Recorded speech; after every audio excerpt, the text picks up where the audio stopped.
रहमानिर्रहीम। वा और क़ालू कहा उन्होंने, हाज़िही ये अनआमुन ये जानवर हैं, व हर्सुन और खेती है, हिजरुन क्या है अछूती, ला यतअमुहा नहीं खाता इसको, इल्ला मगर मन नशा जिसको हम चाहें, बिज़अमिहिम अपने गुमान के साथ, व अनआमुन और जानवर हैं, हुर्रिमत हराम की गई हैं, ज़ुहूरुहा उनकी पीठें, व अनआमुन और जानवर हैं, ला यज़कुरूना नहीं याद करते, इस्मुल्लाह अल्लाह का नाम, अलैहा उस पर, इफ्तिराअन झूठ बांध कर, अलैहि उस पर, सयजज़ीहिम सा अन करीब, यजज़ी वो जज़ा देगा, हिम उनको, बिमा उसके साथ, जो कानू थे, यफ्तरून वो घड़ते। पीछे आयत में शुरू से क्या बताया, वक़ालू हाज़िही अनआमुन व हर्सुन हिजरुन ला यतअमुहा इल्ला मन नशाउ बिज़अमिहिम, यानी वो अपने ख़याल पर ये भी कहते हैं कि ये कुछ मवेशी हैं और खेत जिनका इस्तेमाल हर शख्स को जायज़ नहीं, इनको कोई नहीं खा सकता सिवाय उनके जिनको हम खिलाना चाहें। व अनआमुन हुर्रिमत ज़ुहूरुहा व अनआमुन ला यज़कुरून अस्मल्लाहि अलैहा इफ्तिराअन अलैहि, और मवेशी हैं जिन पर सवारी या बार लोड करना, सामान लाद कर कहीं ले जाना हराम कर दिया गया है, और कुछ मवेशी हैं जिन पर लोग अल्लाह का नाम नहीं लेते, महज अल्लाह पर बहतान बांधते हैं। सयजज़ीहिम बिमा कानू यफ्तरून, तो अन करीब उनको उनके झूठ का बदला मिलेगा। वक़ालू और उन्होंने कहा, मा फ़ी बुतूनिहिम जो कुछ इनके पेटों में है, हाज़िहिल अनआम इन जानवरों के, खालिसतुन वो खालिस है, लिज़ुकूरिन मर्दों के साथ, लिज़ुकूरिना हमारे मर्दों के साथ, व मुहर्रमुन और हराम है, अला अज़वाजिना हमारी औरतों पर, यानी हमारी औरतों को उसका खाना हराम है। व इन और अगर यकुन हो मैततन मुर्दा हो, फ़हुम पस वो फ़ी ही इसमें शुरका इसमें वो शरीक है, सयजज़ीहिम अलबत्ता वो जज़ा देगा उनको, वस्फ़हुम उनके कहने की, इन्नहु बेशक वो हकीमुन हिकमत वाला है, अलीमुन जानने वाला है। यानी और वो कहते हैं कि जो चीज़ मवेशी के पेट में है वो खालिस हमारे मर्दों के लिए है और हमारी औरतों पर उसका खाना हराम है, और अगर वो मुर्दा है तो उसमें सब बराबर हैं। अभी अल्लाह उनकी गलत बयानी की सज़ा दिए देता है, बेशक वो हिकमत वाला और बड़ा इल्म वाला है। पिछली आयत में क्या फरमाया कि मुशरिकों की अपनी ही बनाई गई शरीयत के मुतालिक बात हो रही है, क्योंकि मुशरिकों की बहुत सारी मुशरिकाना रसूम थी, उनमें से चंद एक ज़िक्र की जा रही है कि उनके बुज़ुर्गों ने आहिस्ता आहिस्ता पूरी ही शरीयत को बदल डाला था, अपने मुताबिक कर डाला था। उनके यहाँ दस्तूर ये था कि जिस खेती या मवेशी के मुतालिक वो ये मन्नत मान लेते कि वो फ़लाँ बुत या फ़लाँ दरबार या फ़लाँ किसी पीर फ़कीर के लिए मखसूस है, तो फिर ऐसी नियाज को हर एक नहीं खा सकता था, बल्कि इसके मुतालिक भी उन्होंने एक फ़हरिस्त बना रखी थी कि फ़लाँ किस्म की नज़र हो तो इसे फ़लाँ फ़लाँ लोग खा सकते हैं, और फ़लाँ किस्म की हो तो फ़लाँ फ़लाँ खा सकते हैं। फिर जिन मवेशियों को बुतों या दरबारों की नज़र किया जाता, उन पर आम लोगों को और असल मालिक को भी सवारी करना उसके लिए हराम था, हत्ता के हज के सफ़र में भी उस पर सवार होना मना था, क्योंकि उस वक़्त उन्हें लब्बैक अल्लाहुम्मा लब्बैक कहना पड़ता था। सो इस वजह से उन्होंने ऐसे मवेशी जिनको बुतों दरबारों के नज़र किया होता था उस पर वो सवारी नहीं करते थे। अब फिर उन नज़र करदा जानवरों से सिर्फ दरबार के रखवाले और बुतों की जो थे रखवाली करने वाले वही सिर्फ इससे फ़ायदा उठा सकते थे, मगर अब उन पर अल्लाह का नाम लेना मना था, क्योंकि ज़ाहिर है कि वो बातिल माबूदों के लिए वक्फ़ किए जा चुके थे। दूध धोते वक्त, सवारी करते वक्त, ज़िबा करते वक्त, खाते वक्त, गर्ज़ किसी वक्त भी उन पर अब अल्लाह का नाम लेना मना था, ताकि वो इस माबूद की नज़र न्याज में अल्लाह को शराकतदार ना बना लें। अब जो मवेशी बुतों या आस्थानों के नाम वक्फ़ हो जाते, जैसे गाय हो गई या ऊंट हो गया, तो अब इनमें मादा जो होती थी उनको ज़िबा करने के बाद अगर उनके पेट से ज़िंदा बच्चा निकलता तो उसका गोश्त सिर्फ मर्द ही खा सकते, औरतें नहीं खा सकती थीं। हाँ, अगर वो बच्चा मुर्दा पैदा होता या पैदा होते ही मर जाता तो अब इसमें औरतें भी शरीक हो सकती थीं। और ऐसी या इससे मिलती जुलती और भी बहुत सारी रस्में उन्होंने अपने यहाँ ईजाद कर रखी थी। तो ये सारी बातें कुफ्र और शिर्क की बातें हैं। फिर अगली आयत 139 में भी यही बताया कि जो उनके यानी जो मवेशी हैं उनके पेट में जो है, तो इसकी वजाहत भी हो गई। आगे देखिए, क़द तहकीक खासिरा टूटा पाया अल्लज़ीना उन लोगों ने कत्ल किया औलादहुम अपनी औलाद को सफ़हन बेवकूफ़ी से बग़ैर इल्म बग़ैर इल्म के व हर्रमू और हराम किया उसे माँ जो रज़क़हुमुल्लाह रिज़्क़ दिया उनको अल्लाह ने इफ्तिराअन झूठ बांध कर अल्लाह पर क़द तहकीक ज़ल्लू गुमराह हुए वो वमा और नहीं कानू थे मोहतदीन वो राह पाने वाले वाकई ही खराबी में पड़ गए। क़द खसिरल्लज़ीना वाकई ही खराबी में पड़ गए वो लोग जिन्होंने अपनी औलाद को महज हमाकत के बग़ैर किसी वजह के कत्ल कर डाला और जो चीज़ें उनको अल्लाह ने उनके खाने पीने के लिए दी थी उनको हराम कर लिया। और जो अल्लाह पर झूठ बांधते हैं तो बेशक यही लोग क्या हैं, ये गुमराही में पड़े हुए हैं और कभी सीधे रास्ते पर चलने वाले नहीं हैं, हिदायत पाने वाले नहीं हैं। तो मुशरिकों की ये जो खुद से बनाई गई शरीयत थी, एक हमें गौर करने से पता चल जाता है कि बुतों और दरबारों के जो कानून थे वो भी खुद ही उन्होंने संभाल रखे थे और हीलों बहानों से लोगों का माल बटोरते थे और अल्लाह के हकूक़ को तल्फ कर देते थे। हराम और हलाल करार देने वाला जुमला भी उन्हीं के इख्तियार में था कि कौन सी चीज़ हलाल है कौन सी हराम है। वही औलाद के कत्ल के मुजरिम भी थे, यानी कि शिर्क की कोई किस्म बाकी नहीं थी जो उन्होंने इख्तियार ना की हो। तो अल्लाह ताला उनके जराइम बताकर मुसलमानों को ये तंबीह फरमा रहे हैं कि ऐसे सर से पाँव तक शिर्क में फंसे हुए लोगों के राह रास्त पर आने का कोई इम्कान नहीं है। या इसका ये मतलब हो सकता है कि जिनके असलाफ और बुज़ुर्गों ने अल्लाह पर इस तरह के झूठ घड़ लिए थे उन्हें हिदायत याफ्ता करार भला कैसे दिया जा सकता है, यानी कि वो खुद भी गुमराह हुए और अपनी आने वाली नस्लों को भी गुमराही की राह पर डाल गए। वाह हुआ और वही है अल्लज़ी जिसने अंशा पैदा किया जन्नातिन बागात मारूशातिन छतरियों पर चढ़ाए हुए बग़ैर मारूशातिन और बग़ैर छतरियों पर चढ़ाए हुए व नखला और खजूरें व ज़रआ और खेतियाँ मुख्तलिफ़न मुख्तलिफ हैं उकुलुहु उसके खाने व जैतून और जैतून व रुम्मान और अनार मुतशाबिहन यकसा है वग़ैर मुतशाबे और गैर यकसा हैं। कुलू खाओ मिन समरी ही इसके फलों में से इज़ा जबकि असमरा ये फल लाए व आतू और दो हक़्क़हु इसका हक़ यौम हसादिही उसकी जब तुम फसल काटो उसके काटने के दिन उससे उनका हक़ दो जिनका हक़ है। वला तुसरिफ़ू और ना तुम बेजा खर्च करो बेजा ना उड़ाओ इसराफ़ ना करो तुसरिफ़ू इसराफ़ से है तुम इसराफ़ ना करो इन्नहु बेशक वो ला युहिब्बु नहीं दोस्त रखता मुसरिफ़ीन फजूल खर्ची करने वालों को।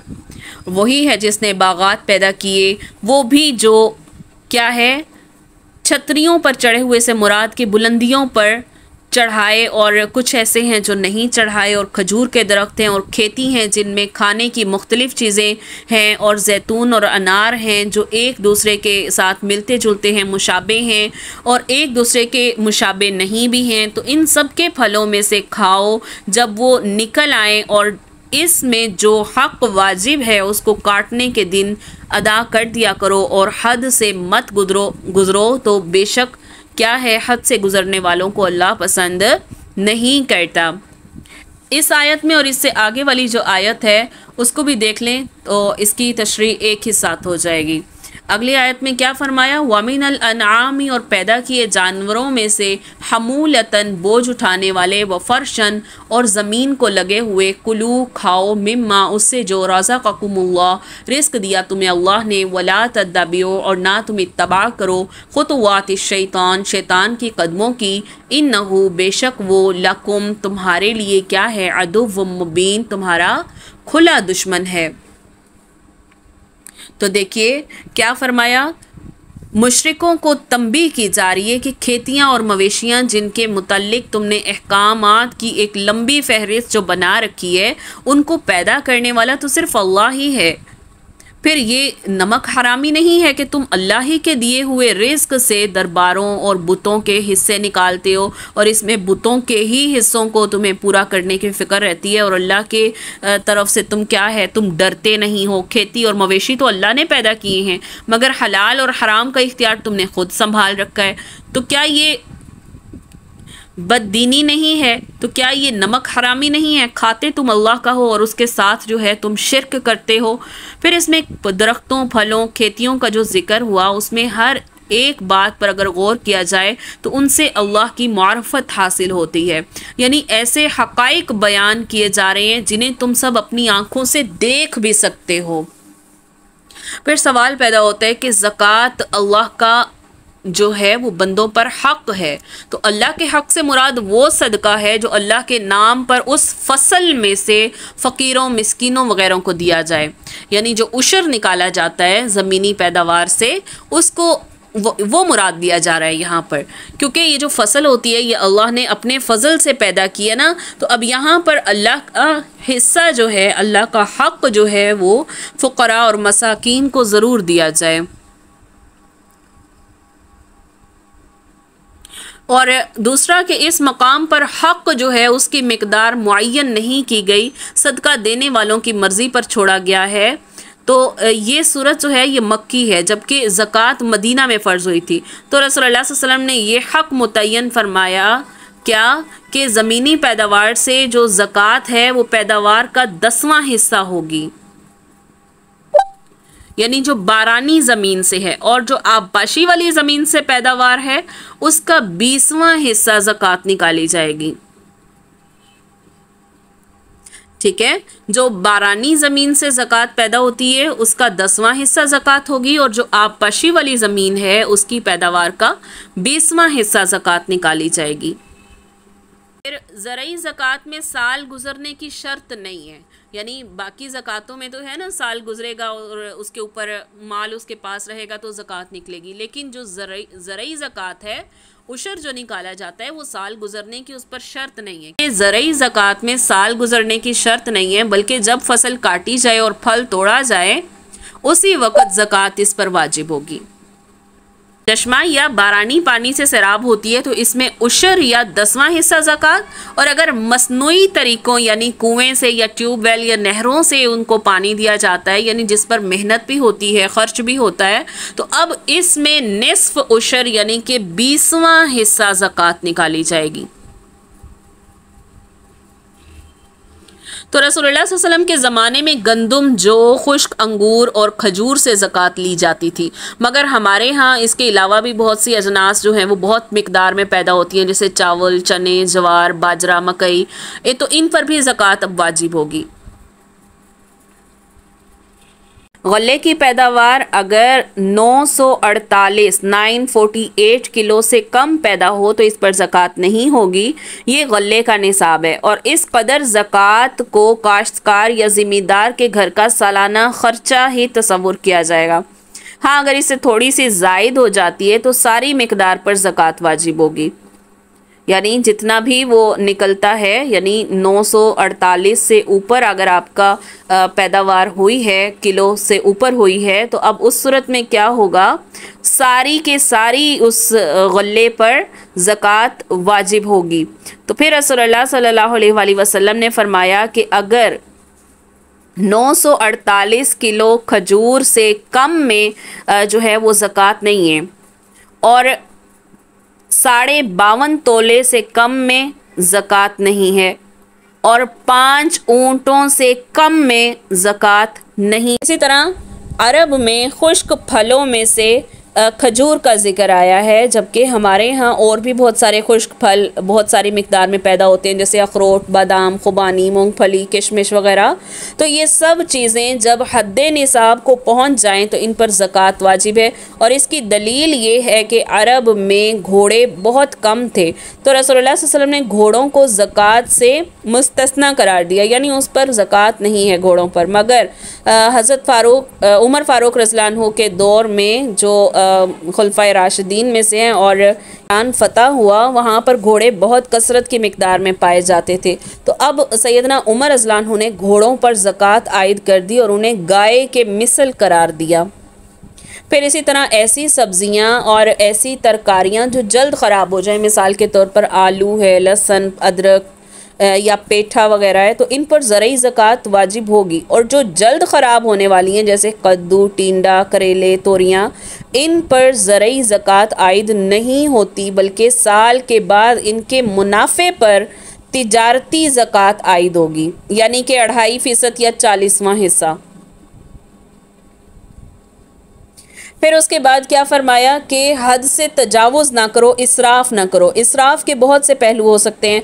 मसलन एक शख्स फ़र्ज़ शुदा ज़कात से ज़्यादा देना चाहता है, तो बिलाशुबा ये बहुत अच्छा अमल है और नेकी का काम भी है, मगर इतना भी ज़्यादा ना दे कि वो ख़ुद मोहताज हो जाए। यानी मिसाल के तौर पर अगर किसी ने गंदम लगाई है और उसके अंदर इतना देने का जज्बा पैदा हो गया है कि उसने सारी की सारी दे दी है और पूरा साल ख़ुद जो है वो मांग कर गुजारा कर रहा है, तो ऐसा नहीं होना चाहिए। रसूलुल्लाह सल्लल्लाहु अलैहि वसल्लम ने इसकी वजाहत फरमाई कि अफजल सदका वो है जिसके बाद आदमी ख़ुद मोहताज ना हो जाए। फिर इसराफ की दूसरी शक्ल ये है कि किसी गुनाह के काम में या गैर ज़रूरी काम में इतना खर्च ना करे। ऐसे कामों में, यानी कि जो गैर ज़रूरी काम हैं और गुनाह के काम हैं, उसमें थोड़ा सा खर्च करना भी गुनाह का बाइस है। फिर तीसरी सूरत इसराफ की ये है कि अपनी ज़ात पर ज़रूरत से ज़्यादा खर्च करे। गर्ज़ इसराफ की जितनी भी सूरतें हैं वो सारी की सारी नाजायज़ हैं। तो ये 3 सूरतें यहाँ पर बयान कर दी। फिर अगली आयत में क्या फरमाया, और ऐसे मवेशी वमिनल अनआमी हमूलतन व फर्शन, ऐसे मवेशी जो ऊंचे कद के हैं या छोटे कद के हैं। कुलू मिम्मा रज़क़कुमुल्लाहु वला तत्तबिउ खुतुवातिश शैतान, जो कुछ अल्लाह ने तुमको दिया खाओ और शैतान के कदमों पर मत चलो। क्या है, इन्नहु लकुम अदुव्वुम मुबीन, बेशक वो तुम्हारा खुला दुश्मन है। तो अब यहाँ पर लफ्ज़ आया हमूला। तो हमूला के माना जो हैं ये बोझ उठाने वाले जानवर हैं, जैसे ऊंट, बैल, घोड़ा, गधा वगैरह। और फर्शन, इसके माना जो हैं वो छोटे कद वाले जानवर, जैसे भेड़, बकरी वगैरह।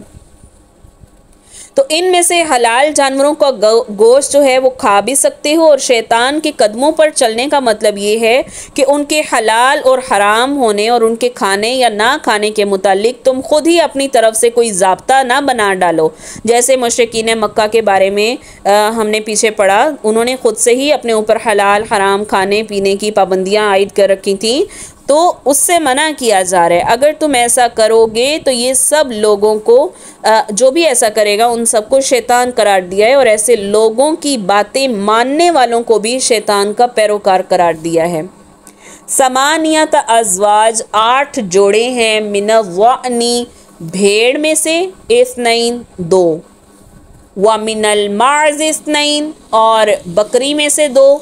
कुल, कह दो, आज़करैनी, क्या 2 मुज़क्करों को, हरमा, हराम किया, अमिल उनसयैन, या 2 मादा को, अम्मा, जो इश्तमलत, घेर लिया हो, अलैहि, ऊपर उसके, अरहामु, बच्चे, उनसयैन, उनके मादा ने, यानी जो बच्चा मादा जो है, यानी बकरी है या भेड़ मादा है और उनके पेट में बच्चे हैं, तो नब्बिऊनी, ख़बर दो मुझे, बिइल्मिन, इल्म के साथ, इन कुंतुम सादिकीन, अगर तुम सच्चे हो। पैदा किए 8 नर मादा, यानी भेड़ में 2 किस्म हैं और बकरी में 2 किस्म हैं। आप कहिए कि क्या अल्लाह ने इन दोनों नरों को हराम किया है या दोनों मादा को, या उसको जिसको दोनों मादा पेट में लिए हुए हों। तुम मुझको किसी दलील से बताओ अगर सच्चे हो, अल्लाह ताला फरमाते हैं। तो इस आयत में और इससे आगे वाली आयत जो आएगी उसको भी देख लें, दोनों की तशरीह साथ साथ है। वामिनल इबिली, और ऊँट में से इस्नैन 2, वामिनल बकरी, और गाय में से इस्नैन 2, कुल कह दो आ ज़करैनी, क्या 2 नरों को, यानी मुज़क्कर हैं, ज़करैन मुज़क्कर से, क्या 2 नरों को, हरमा हराम किया है मैंने, अमिल उनसयैन, या 2 मादा को, अम्मा या उसे जिसे इश्तमलत घेर लिया है, अलैहि उस पर, अरहामुल उनसयैन, यानी उन दोनों मादा के पेट में अगर कोई रहम में कोई बच्चा है, क्या उसे हराम किया है। अम कुंतुम शुहदा, क्या थे तुम गवाह, इज़ वस्साकुम, जिस वक़्त हुक्म दिया तुम्हें अल्लाह ने भी, हादा इसके साथ, फमन बस कौन है, अज़लमु बहुत जालिम, मिम्मन इफ्तरा उससे जो बांध ले, अल्लाह पर, काज़िबन झूठ बांध ले, लियुज़िल्ला ताकि गुमराह करे, नासा लोगों को, बिगैर इल्म बग़ैर इल्म के, इन्नल्लाह बेशक अल्लाह, ला यहदी नहीं हिदायत देता, कौम ज़ालिमीन ज़ालिम कौम को। और ऊँट में से 2 किस्में और गाय में से 2 किस्में, नर और मादा मुराद हैं। तो आप कहिए कि क्या ये अल्लाह ने इन दोनों नरों को हराम किया है या दोनों मादा को, या उसको जिसको दोनों मादा पेट में लिए हुए हों। क्या तुम हाजिर थे जिस वक्त अल्लाह ने तुम्हें इसका हुक्म दिया था। तो इससे ज़्यादा जालिम कौन होगा जो अल्लाह पर बिला दलील झूठी तोहमत लगाए ताकि लोगों को गुमराह करे। तो यकीनन अल्लाह ताला जालिम को सीधी राह नहीं दिखाता। तो ये जो पिछली आयत थी उसमें क्या बताया, अल्लाह ताला ने पहले 8 जोड़ों का जिक्र किया और कुल जिनसें तो 4 हैं, यानी कि किस तरह, और 4 जोड़े और 8 जोड़े हैं। जिन्स 4 हैं, जोड़े 8 हैं। मिसाल के तौर पर भेड़ और मेंढा, बकरा और बकरी, ऊंट ऊंटनी, गाय और बैल। तो अब ये कितने हो गए। जिन्स जो थे वो भेड़ का जो जिन्स था वो 1 है, बकरा बकरी जिन्स 1 है, ऊंट ऊंटनी जिन्स 1 है, गाय बैल जिन्स 1 है, मगर इनका जोड़ा जोड़ा जिक्र करके 8 मुराद हो गए। और यही जानवर हैं जो अरब में पाए जाते थे। तो अब अल्लाह ताला ने अपने पैगंबर से क्या फरमाया, उन मुशरिकों से पूछो कि ये क्या बात हुई कि एक जिन्स का नर तो हलाल हो और दूसरे जिन्स का मादा हलाल हो, यानी एक का मादा हराम हो और दूसरे का नर हलाल हो, ये क्या बात हुई। या जानवर खुद तो हलाल हो मगर उसकी पीठ से निकला हुआ बच्चा जिंदा है तो किसी पर हराम और किसी पर हलाल है, और मुर्दा है तो सबके लिए हलाल है। पिछली वाली आयत से इसका भी लिंक है जो उन्होंने खुद से अपनी शरीयत बना रखी थी। तो ये तो ऐसी गैर माकूल बातें हैं जिन्हें अक्ल सलीम मानने से इनकार करती है। फिर क्या अल्लाह ऐसी लगव बातों का हुक्म दे सकता है। और क्या तुम ऐसे गैर माकूल अहकाम किसी आसमानी किताब से दिखा सकते हो, यानी तुम्हारे पास कोई दलील है तो लेकर आओ। यानी किसी भी चीज़ की तहकीक के लिए शहादतें ज़रूरी हैं। और ये शहादत जो है ये 2 तरह की होती है, एक यकीनी इल्म की बिना पर शहादत, दूसरी आंखों देखी शहादत। तो पिछली आयत जो थी उसमें ये जो अभी पढ़ी मैंने जिसकी वजाहत की 8 जोड़े, तो इसमें क्या है, इल्मी शहादत की तरदीद फरमाई, यानी अल्लाह की किसी किताब से ये मुशरिक कोई ऐसी दलील पेश नहीं कर सकते जिससे हलाल और हराम के मुताल्लिक ये खुद साख्ता पाबंदियों का कोई जवाज़ तलाश कर लें। और इस आयत, ये जो दूसरी आयत है, इसके आखिर में क्या फरमाया, क्या तुम उस वक़्त मौजूद थे जब अल्लाह ने ऐसा हुक्म दिया था, यानी आंखों देखी शहादत की भी तरदीद फरमा दी। मतलब ये कि मुशरिकों ने ये जो खुद से तोहमात और ये जो अकायद घर रखे हैं और ये ऐसे लगव हैं जिन्हें किसी तरह भी अल्लाह की जानिब से होना साबित नहीं किया जा सकता।